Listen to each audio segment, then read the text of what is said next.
Hi guys, welcome to Fresh from my garden. So today we have a row of cauliflowers here and some of the cauliflower heads are starting to form now that the rains have started and the weather has started cooling down a little bit. So when we are growing cauliflowers, we need to make sure that they don't get sunburnt. So that is one thing that we need to be careful of when growing cauliflowers.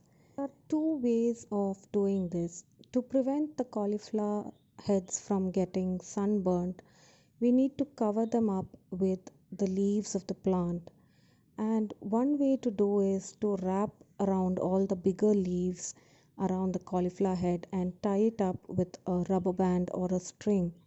But the problem with this is sometimes the leaves may get loose and open up again, and the cauliflower heads might get burnt.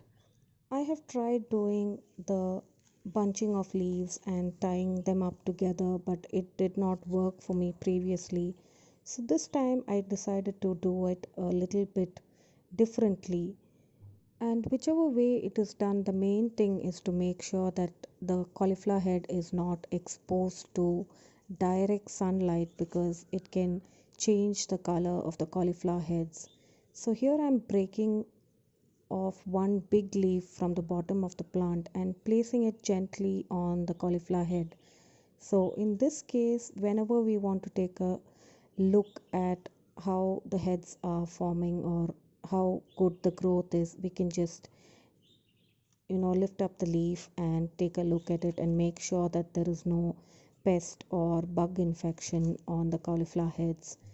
Just check every couple of days to make sure that the heads are not staying overly wet, and make sure that there is some space between the leaf that is covered and the head so that there is enough air circulation and there is no pest infection or fungal growth on the cauliflower heads. So I hope you liked the tips that I shared in today's video, and please do watch the full video on how to grow cauliflower in your garden. Thanks for watching Fresh from my garden.